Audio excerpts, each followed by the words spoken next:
Bismillahirrahmanirrahim. Assalamualaikum warahmatullahi wabarakatuh. Bertemu kembali dengan saya Nidin Fauzia. Pada kesempatan ini kita akan membahas tentang gerak translasi khususnya dalam kotak satu dimensi, di mana kita akan membahas gerak translasi ini dari sudut pandang mekanika kuantum.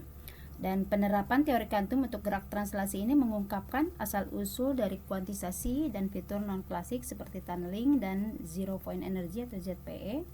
Kemudian pemahaman terhadap materi ini juga sangat penting untuk memahami tentang atom dan molekul yang bebas bergerak dan volume terbatas. Seperti misalkan pergerakan partikel gas dalam suatu wadah tertentu.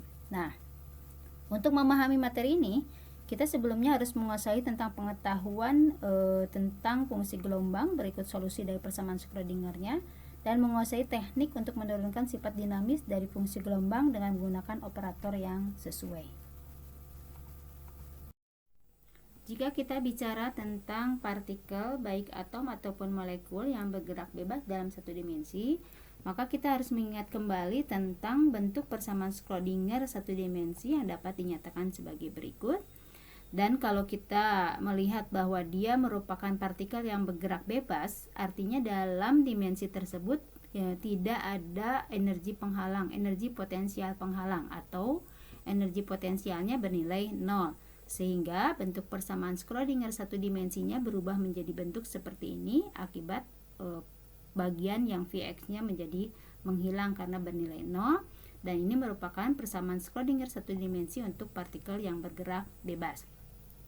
Jika kita lihat atau kita gunakan bahwa fungsi gelombangnya adalah sebagai berikut, lalu kita masukkan ke dalam persamaan Schrödinger sehingga nanti operator momentumnya ini bisa bekerja dan menghasilkan bentuk persamaan sebagai berikut. Di sini terlihat bahwa operator bekerja kan secara linier ya. Jadi bekerja dulu pada sisi bagian yang A kali E pangkat I KX, kemudian bekerja pada bagian yang B kali E pangkat min I KX. Di mana A E I KX plus B E min I KX ini tadi adalah sebagai fungsi gelombang psi-nya. Nah, kalau kita gabungkan kembali hasil kerja dari operatornya, maka persamaannya boleh kita tuliskan sebagai berikut. Di sini ada dua bagian, yaitu bagian yang sebelah depan ini adalah energi kinetiknya, karena di sini hanya ada energi kinetik, karena energi potensialnya tadi sudah bernilai 0. Maka yang bagian ini adalah fungsi gelombangnya. Jadi seolah-olah di sini muncul suatu konstanta yang merupakan energi dan belakangnya adalah fungsi gelombang kembali. Atau kalau kita pecah menjadi dua bagian, kita tuliskan sebagai berikut, di mana psi-nya itu adalah suatu fungsi gelombangnya yang merupakan fungsi gelombang semula, di mana pada fungsi gelombang ini ada dua bagian, yaitu yang sisi A dan sisi B, yang merupakan partikel dengan momentum linier sebesar plus KH, sedangkan bagian B, E, min KX ini adalah partikel dengan momentum linier min KH. Fungsi gelombang ini merupakan fungsi gelombang yang bersifat memiliki nilai tunggal, kemudian dia bersifat kontinu, lalu gradien atau kemiringannya pun kontinu di semua titik, dan dia juga tidak memiliki nilai yang menuju tak hingga, sehingga fungsi gelombang ini menjadi dapat diterima untuk semua nilai K. Nilai K di sini muncul, lalu kita lihat dari persamaan yang energi kinetik ini di sini, maka kita akan memperoleh bahwa nilai eigen dari fungsi gelombang yang dikenai operator momentum tersebut adalah sebesar plus minus KH. Nah, KH-nya akan bernilai positif ketika dia bergerak ke arah sumbu positif yang dengan probabilitas sebanding dengan A kuadrat, dan akan bernilai sama dengan min KH ketika partikelnya bergerak ke arah negatif dan memiliki probabilitas sebesar 1 sebanding dengan B kuadrat. Mari kita lihat contoh masalah dalam gerak bebas dalam satu dimensi.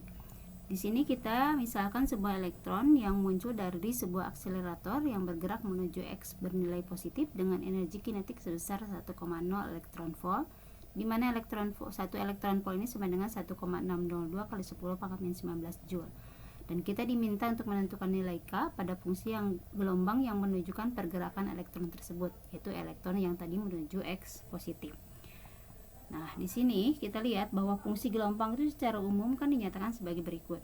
Nah, lalu si fungsi gelombang ini punya nilai energi kinetik EK sama dengan min H bar kuadrat kali K kuadrat dibagi dengan 2M. Karena yang diketahui di sini adalah energi kinetik, berarti kita pakai data tersebut, di mana kita melihat di sini partikelnya menuju X positif, artinya B-nya sama dengan 0. Jadi nanti fungsi gelombangnya hanya ada yang bagian sisi A. Dan artinya bahwa kalau ada yang A-nya saja, berarti nilai EK-nya itu yang bernilai positif, karena eigen value-nya yang plus HK gitu kan. Kita masukkan saja, berarti nilai K-nya nanti kita peroleh sebagai akar dari 2 kali massa elektron, karena di sini partikelnya adalah elektron, dikali dengan energi kinetik, lalu dibagi dengan tetapan Planck yang dikuadratkan. Masukkan angka-angkanya, lalu kita hitung, dan kita peroleh ternyata nilai K-nya sebesar 5,1 kali 10 pangkat 9. Jadi kalau nanti kita disuruh menentukan fungsi gelombang, tinggal masukkan saja nilai K-nya ini. Jika kita bicara tentang gerak partikel dalam kotak satu dimensi, itu artinya kita sedang membicarakan tentang sebuah partikel dengan massa m yang bergerak pada sumbu X, yaitu di daerah antara 0 sampai dengan L, atau 0 lebih kecil daripada X dan X lebih kecil daripada L, yang kita sebut sebagai kotak satu dimensi. Maka gambarannya dapat dilihat sebagai berikut, di mana nanti partikel akan bergerak dari 0 sampai dengan L. Di 0, nilai potensial selnya menuju tahingga, begitu juga dengan di titik L. Sedangkan di antara 0 sampai dengan L, potensialnya sama dengan 0. Ini akan berdampak pada bentuk persamaan Schrödinger satu dimensi yang kita ketahui sebagai berikut. Maka ketika kita bicara tentang persamaan Schrödinger di daerah 0, di titik 0 dan di titik L, lalu di luar kotak, di mana X-nya lebih kecil sama dengan 0 dan X-nya lebih besar sama dengan 0, maka tadi potensialnya sama dengan tahingga. Maka bentuk persamaan dari persamaan Schrödinger satu dimensinya dapat dituliskan sebagai berikut. Sedangkan ketika kita berbicara tentang partikel yang bergerak di dalam kotak, yaitu di antara 0 sampai dengan L, di mana potensialnya sama dengan 0, maka bentuk persamaan Schrödinger satu dimensinya dinyatakan sebagai berikut. Persamaan Schrödinger yang digunakan dalam gambaran tentang gerak partikel dalam kotak satu dimensi ini dapat kita susun ulang sebagai berikut. Dan kalau kita hubungkan atau kita gunakan persamaan dari gelombang de Broglie, yaitu bahwa lambda sama dengan 2 kali V dikali dengan H bar dibagi dengan akar 2ME, yang artinya kalau kita gunakan lambda kuadrat maka menjadi 4V kuadrat H bar kuadrat dibagi 2ME. Dan kalau kita susun ulang dari persamaan de Broglie ini, kita dapatkan bahwa 2ME dibagi H bar kuadrat itu sama dengan 4V kuadrat dibagi dengan lambda kuadrat. Maka pada persamaan Schrödinger bagian 2ME dibagi H bar kuadratnya bisa kita gantikan dengan 4V kuadrat dibagi lambda kuadrat, sehingga bentuknya menjadi seperti berikut. Nah, di sini nilai energinya itu tidak akan sama dengan 0 ataupun tidak akan sama dengan negatif. Dan di sini akhirnya kita memperoleh bahwa 4V kuadrat dibagi lambda kuadrat ini adalah nilai eigennya dari suatu fungsi, yang memperlihatkan kerja operator Hamiltonian sebagai eigen function dan eigen value, di mana eigen functionnya itu adalah C. Dan si ini kalau kita tuliskan dalam bentuk sinus kosinus, kita dapatkan bahwa persamaan gelombangnya atau si-nya sebagai berikut. Kalau kita menggunakan fungsi sinus dan kosinus untuk menggambarkan fungsi gelombang pada gerak partikel dalam kotak satu dimensi, ada satu hal yang harus kita pastikan, bahwa persamaan tersebut memenuhi hubungan persamaan Schrödinger semula, bahwa ketika operator Hamiltonian bekerja pada fungsi itu akan menghasilkan suatu eigen value E dan eigen function C-nya kembali. Nah, kita lihat di sini bahwa fungsi gelombang yang digunakan tadi adalah C sama dengan sin 2V per lambda X dan C sama dengan cos 2V per lambda X. Maka karena operator Hamiltonian ini adalah turunan kedua, kita coba turunkan dulu satu kali, maka fungsi menjadi sebagai berikut, yaitu 2C per 2X adalah 2V per lambda cos 2V per lambda kali X untuk yang sin, dan minus 2V per lambda sin 2V per lambda X untuk yang cos. Karena turun kedua kita turunkan satu kali, maka kita peroleh sebagai berikut. Perhatikan hasil turunan kedua ini. Pada hasil turunan kedua ini, maka kita peroleh bahwa hubungan sebagai berikut, karena kita lihat kembali bahwa fungsi si x sin 2v per lambda x nya itu muncul kembali, dan begitu pula dengan untuk yang cos, bahwa fungsi si x cos 2v per lambda kali x nya itu muncul kembali, sehingga terlihat bahwa pada kedua persamaan itu memenuhi ketentuan bahwa operator Hamiltonian yang bekerja pada suatu fungsi C akan menghasilkan nilai E eigenvalue dan C-nya eigenfunctionnya kembali dengan eigenfunctionnya yaitu 4V kuadrat per lambda kuadrat. Terdapat kondisi batas pada partikel yang bergerak dalam kotak satu dimensi yang digambarkan sebagai fungsi gelombang Cx sama dengan C sin 2V per lambda x plus D cos 2V per lambda x, yaitu antara lain adalah harus kontinu di antara 0 lebih kecil sama dengan x dan x lebih kecil sama dengan L. Kemudian si x-nya harus bernilai 0 di x lebih kecil sama dengan 0 dan di x lebih besar sama dengan L. Dan yang terakhir bahwa si 0 itu harus sama dengan si L harus sama dengan 0. Karena tadi memang kan si x di titik 0 itu harus lebih kecil sama dengan 0, begitu pula dengan di L. Maka kalau kita lihat bahwa di sini di x sama dengan 0, si 0 sama dengan C sin 0 plus D cos 0 berarti. Karena nanti kita gunakan syarat bahwa si 0 itu harus sama dengan 0, berarti di sini si 0 sama dengan 0. Kemudian kita juga tahu bahwa nilai sin 0 itu adalah sama dengan 0 dan cos 0 itu sama dengan 1. Maka di sini kita peroleh bahwa 0 sama dengan 0 plus D dan kita dapatkan bahwa D bernilai 0. Akibat D yang bernilai 0 ini, maka nanti fungsi gelombangnya menjadi Cx plus C sin 2V per lambda x saja. Karena tadi nilai D-nya 0, otomatis bagian sisi cosnya menghilang. Nah, setelah kita ketahui bahwa fungsi hanya tergantung pada fungsi sinusnya saja, lalu kita lihat lagi pada sisi satu yang lainnya, yaitu pada sisi x sama dengan L. Pada sisi x sama dengan L di sini berarti si L sama dengan C sin 2V per lambda dikali dengan L, karena x-nya kan sama dengan L. Nah, berdasarkan syarat tadi bahwa si L itu juga harus sama dengan 0, berarti kita di sini si L sama dengan 0. Nah, untuk fungsi ini nilai C tidak boleh sama dengan 0, karena ketika nilai C sama dengan 0 itu artinya nanti bahwa si x itu akan sama dengan 0 baik di titik 0 sampai dengan titik manapun di antara 0 sampai dengan L. Kalau dia C-nya 0 dari antara titik 0 sampai dengan L, itu artinya tidak ada partikel di dalam kotak. Jadi ini sesuatu yang tidak mungkin.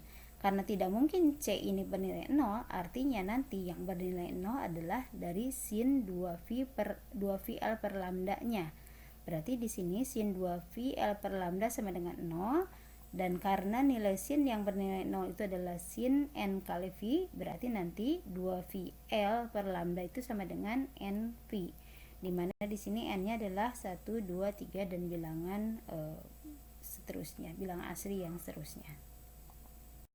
Suatu gelombang dapat dipergunakan untuk menggambarkan gerakan suatu partikel jika gelombang tersebut memiliki panjang gelombang yang sesuai dengan panjang gelombang de Broglie yang dinyatakan dalam bentuk persamaan lambda n sama dengan 2L per n. Sebagai konsekuensinya nanti si gelombang tersebut akan mengikuti atau mematuhi ketentuan di mana energi En yang diperbolehkannya akan mengikuti persamaan En sama dengan n kuadrat V kuadrat H bar kuadrat dibagi dengan 2mL kuadrat, di mana n ini bernilai 1, 2, 3 dan seterusnya. Yang paling kecilnya adalah n sama dengan 1.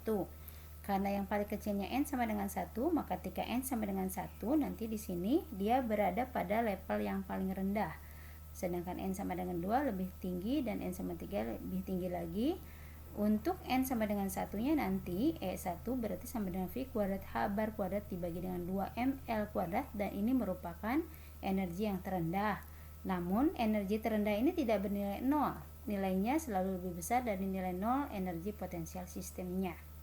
Di sini energi ini terkuantisasi, di mana energi yang terkuantisasi ini nanti akan memperlihatkan bahwa energi ini tidak merupakan suatu nilai atau konstanta yang tidak tergantung pada koordinat X dari partikelnya, sehingga nanti energi ini merupakan konstanta gerak. Nah, pada kuantisasi energi yang terjadi ini akan diperlihatkan dengan adanya tingkat-tingkat energi yang tadi, yaitu berbentuk garis-garis horizontal pada kotak sebagai gambarannya, yaitu untuk N sama dengan 1, N sama dengan 2, sama dengan 3. Coba lihat di sini terlihat perbedaan jarak antara N1, N2, dan N3. Hal ini memperlihatkan bahwa si nilai En ini sebanding dengan N kuadrat. Jadi nanti jarak antara N1 dengan N2 dengan N3, karena dia merupakan kuadratnya, tentu saja tidak akan sama, karena di sini kan 1 kuadrat, 2 kuadrat, dan 3 kuadrat, di mana N ini adalah bilangan kuantum utama. Untuk gerak partikel dalam kotak satu dimensi, kuantisasi energi ditunjukkan oleh persamaan En sama dengan N kuadrat V kuadrat H bar kuadrat dibagi dengan 2mL kuadrat.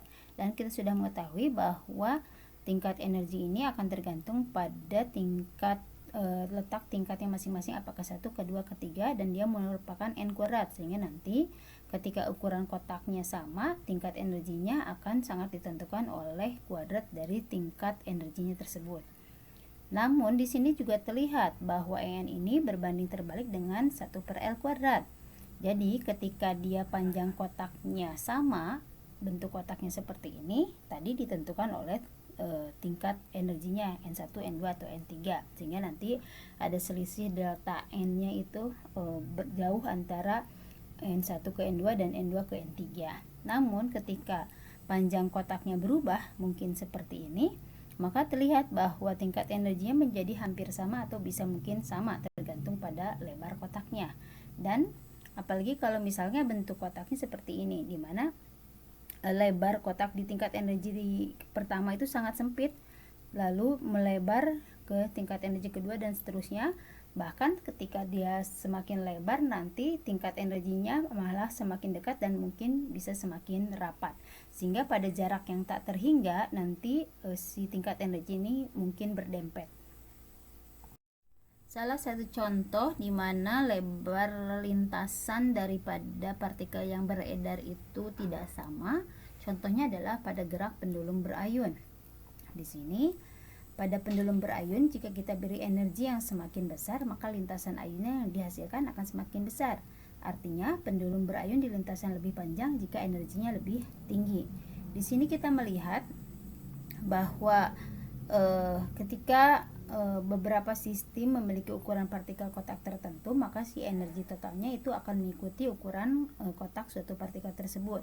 Sehingga nanti kalau misalkan kita ambil pada pendulum berayun ini, yang menentukan adalah energi potensialnya yang mengikuti persamaan V sama dengan setengah Kx kuadrat, sehingga nanti bentuk dari perbedaan selisih energinya akan tampak seperti bentuk yang ini. Bentuk lintasan yang digambarkan sebagai berikut ini merupakan gambaran bentuk untuk sistem satu dimensi dari atom hidrogen salah satunya, di mana nanti atom hidrogen ini memiliki energi potensial sesuai persamaan V sama dengan min 1 per nilai mutlak dari X-nya. Namun di sini sesuai dengan persamaan semula bahwa nilai energi itu akan sesuai dengan kenaikan dari tingkat energi kuadratnya, sehingga nanti di sini bahwa semakin tinggi tingkat energi, maka kenaikan energinya juga semakin tinggi. Jadi tingkat energinya akan semakin tinggi, maka energinya juga semakin tinggi. Namun karena di sini lintasannya berubah, maka di sini kita akan melihat pengaruh dari perubahan lintasan ini. Ketika perubahan lintasannya semakin atas itu kan semakin lebar atau semakin tinggi, maka kita akan melihat bahwa nilai energi tetap semakin tinggi, hanya ada yang berubah, bahwa perubahan atau selisih tingkat energinya itu akan menurun. Nanti semakin ke atas akan semakin rapat, dan semakin tak hingga posisinya maka akan merapat gitu. Lalu kita lihat juga di sini bahwa berdasarkan persamaan bahwa En itu sama dengan N kuadrat V kuadrat H bar kuadrat dibagi dengan 2mL kuadrat, di situ ada perbandingan tingkat energi dengan 1/m. Maka di sini kita akan melihat bahwa ketika nilai M-nya meningkat, maka akan membuat delta n-nya juga menurun. Lalu kalau misalkan kita lihat di sini ketika masanya itu semakin membesar, jadi atomnya itu semakin besar, maka kita akan melihat bahwa perubahan jaraknya akan semakin dekat sehingga nanti tidak memungkinkan dari sudut pandang mekanika klasik. Nah, ketika dia tidak memungkinkan dari sudut pandang mekanika klasik, maka kita harus memegang suatu prinsip yang namanya prinsip korespondensi, di mana prinsip korespondensi ini menyatakan bahwa prediksi mekanika kuantum itu harus sejalan dengan mekanika klasik, sehingga nanti konsep mikroskopik sejalan dengan konsep makroskopik, atau teoritis sejalan dengan hasil eksperimen atau kenyataannya. Prinsip korespondensi tadi berlaku untuk semua jenis bentuk kotak dalam gerak partikel dalam kotak satu dimensi ini, dengan kuantisasi energi yang ditunjukkan oleh persamaan En sama dengan N kuadrat V kuadrat H bar kuadrat dibagi dengan 2mL kuadrat, atau kalau pada tingkat energi terendah di mana H bar ini nanti sama dengan H dibagi 2V, kita akan memperoleh bahwa energi terendahnya ini dinyatakan sebagai E1 sama dengan H kuadrat dibagi dengan 8mL kuadrat, di mana ini dikenal sebagai zero point energy atau ZPE. Nah, pada En sampai dengan N kuadrat V kuadrat H bar kuadrat dibagi 2mL kuadrat atau nilai ketentuan kuantisasi energi ini, di sini partikel bergerak terus di daerah 0 sampai dengan L, bahkan pada keadaan saat suhunya 0 mutlak atau 0 Kelvin minus 273 derajat Celcius, sehingga artinya di sini E tidak sama dengan 0 karena dia terus bergerak kan. Berarti kalau terus bergerak energinya pasti tidak sama dengan 0. Maka ketika energi ini tidak sama dengan 0, maka di sini kita akan melihat bahwa L tidak sama dengan T hingga. Itu yang menyebabkan di sini memperlihatkan bahwa ini harus sejalan dengan klasik. Jadi di sini L-nya tidak mungkin sama dengan T hingga, sehingga nanti tingkat energi juga tidak mungkin benar-benar rapat gitu. Lalu di sini karena E ini tidak sama dengan 0, artinya si ZPE ini pun tidak sama dengan 0. Dan di sini ZPE dimiliki oleh semua sistem yang memiliki batasan dalam gerak untuk sistem satu dimensi ini dalam koordinat apapun. Untuk lebih memahaminya, mari kita lihat contoh soal berikut ini, yaitu di mana di sini elektron yang bergerak dalam kotak satu dimensi dengan panjang kotak sebesar 258 pikometer. Lalu kita disuruh menentukan untuk elektron tersebut nilai ZPE-nya untuk 1 mol elektron dan tentukan kecepatan gerak elektronnya dan bandingkan dengan kecepatan cahaya. Maka di sini kita lihat bahwa lebar kotaknya adalah 258 pikometer, kita rubah ke dalam meter. Lalu kita mengetahui bahwa nilai tetapan Planck-nya adalah 6,63 kali 10 pangkat min 34 joule second. Dan masanya adalah massa elektron karena di sini partikelnya adalah elektron. Maka kita masukkan bahwa ZPE itu sesuai rumus yang tadi dan kita peroleh sebesar 9,05 kali 10 pangkat min 19 joule. Kemudian karena di sini untuk 1 mol yang diminta, maka kita hitung untuk 6,02 kali 10 pangkat 23 elektron. Sehingga kita nanti memperoleh bahwa ZPE-nya adalah 54.500 joule per mol, atau kita hitung menjadi 54,5 kilojoule per mol. Kemudian untuk kecepatan gerak elektronnya, maka kita akan melihat di sini bahwa dalam kotak satu dimensi di sepanjang 0 sampai dengan L ini memiliki nilai V sama dengan 0. Itu sudah jadi ketentuan ya. Nah, di sini maka karena partikel itu bergerak, berarti energinya merupakan energi kinetik, di mana energi kinetik ini sama dengan setengah mv kuadrat. Kita hitung saja bahwa V-nya adalah sama dengan akar dari 2 kali energi kinetik dibagi ME. Kita masukkan energi yang tadi dan kita peroleh bahwa kecepatannya sebesar 1,41 kali 10 pangkat 6 meter per sekon. Dan karena kecepatan cahaya itu adalah 3 kali 10 pangkat 8 meter per sekon, kalau kita ambil mudahnya saja, walaupun boleh kita pakai yang lengkapnya ya, yaitu 2,99 misalkan. Nah, kita lihat di sini, kita bandingkan, maka kita akan dapat sebesar perbandingan 0,0047, kalau dalam persen berarti 0,47% dari kecepatan cahaya.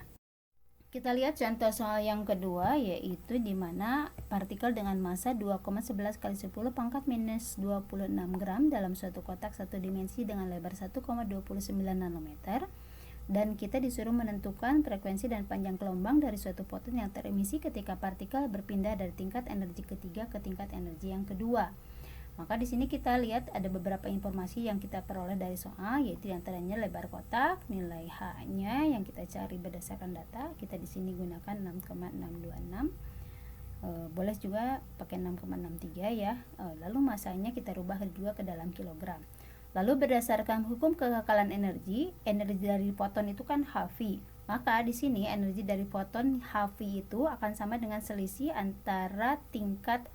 selisih energi antara dua tingkat energi tersebut. Berarti nanti si Hv ini akan sama dengan E3 dikurangi E2 atau sama dengan N3 kuadrat H kuadrat dibagi dengan 8 ml kuadrat dikurangi N2 kuadrat H kuadrat dibagi dengan 8 ml kuadrat. Lalu kita gabungkan menjadi seperti ini, lalu kita masukkan hasil hitungannya dan kita gunakan bahwa frekuensinya itu sebagai berikut. Kan di sebelah sana ada H, sebelah kanan juga ada H, berarti H-nya tinggal 1. Kita masukkan data-data yang tadi sehingga kita peroleh bahwa frekuensinya sebesar 1,179 kali 10 pangkat 13 per second. Nah, ini cara kita mengetahui besar frekuensi dari suatu pergerakan yang dalam kotak satu dimensi. Maka di sini kalau kita mau mengetahui panjang gelombangnya, tinggal dihubungkan dengan kecepatan cahaya, karena nanti bahwa C itu kan sama dengan lambda kali V ya. Maka kalau mau tahu panjang gelombangnya berarti C per V. Dan kita peroleh sebesar 2,542 kali 10 pangkat min 5 meter. Model sebuah partikel dalam kotak satu dimensi telah diaplikasikan pada elektron pi dalam senyawa hidrokarbon yang terkonjugasi linier seperti senyawa berikut. Ini merupakan suatu senyawa hidrokarbon berikatan rangkap 2 yang dikenal sebagai butadiena. Butadiena ini sebenarnya bukan molekul yang benar-benar lurus, cuman untuk gambaran yang sederhana kita anggap sebagai molekul yang lurus, di mana di sini terlihat pada molekul tersebut akan terdapat 4 buah elektron V. Untuk melihat gerakan si elektron ini dalam sudut sebagai kotak satu dimensi, maka kita akan melihat panjang kotaknya itu sesuai dengan lintasan elektron ini bergerak dari ujung rantai senyawa ke ujung yang lain.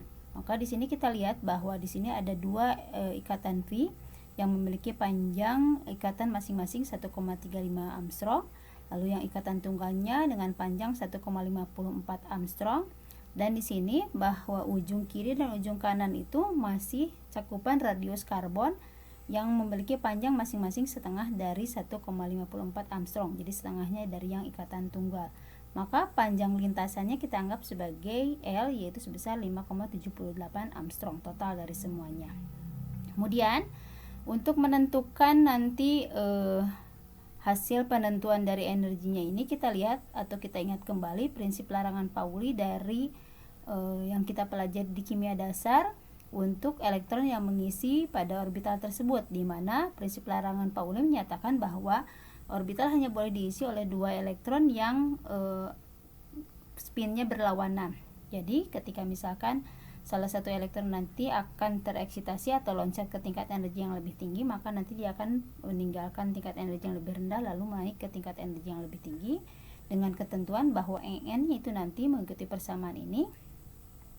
Atau kalau kita lihat di sini berarti selisih energi antara E3 dan E2-nya, karena dia kan dari tingkat energi 2 loncat ke tingkat energi ketiga, maka kita hitung sebagai berikut, lalu kita masukkan informasi-informasi yang ada, yaitu bahwa panjang kotaknya tadi 5,78 kita rubah ke meter, lalu masanya adalah massa elektron, lalu H-nya kita gunakan 6,626 kali 10 pangkat min 34 joule second, sehingga kita peroleh kalau kita hitung bahwa delta E-nya sebesar 9,02 kali 10 pangkat min 9 joule. Nah, di sini kalau kita mau melihat atau menentukan bilangan gelombangnya, kita rubah sebagai bilangan gelombang dan kita peroleh sebesar 4,54 kali 10 pangkat 4 per cm. Ini adalah hasil hitungannya. Lalu kalau kita bandingkan dengan hasil eksperimen, ternyata tidak jauh berbeda, sehingga di sini terlihat bahwa aplikasi dari gerak partikel dalam sistem kotak satu dimensi ini mendekati dengan hasil eksperimen. Berikut adalah referensi yang dipergunakan, silakan dipelajari lebih lanjut. Terima kasih atas perhatiannya, dan jika Anda berkenan, please like and subscribe. Assalamualaikum warahmatullahi wabarakatuh.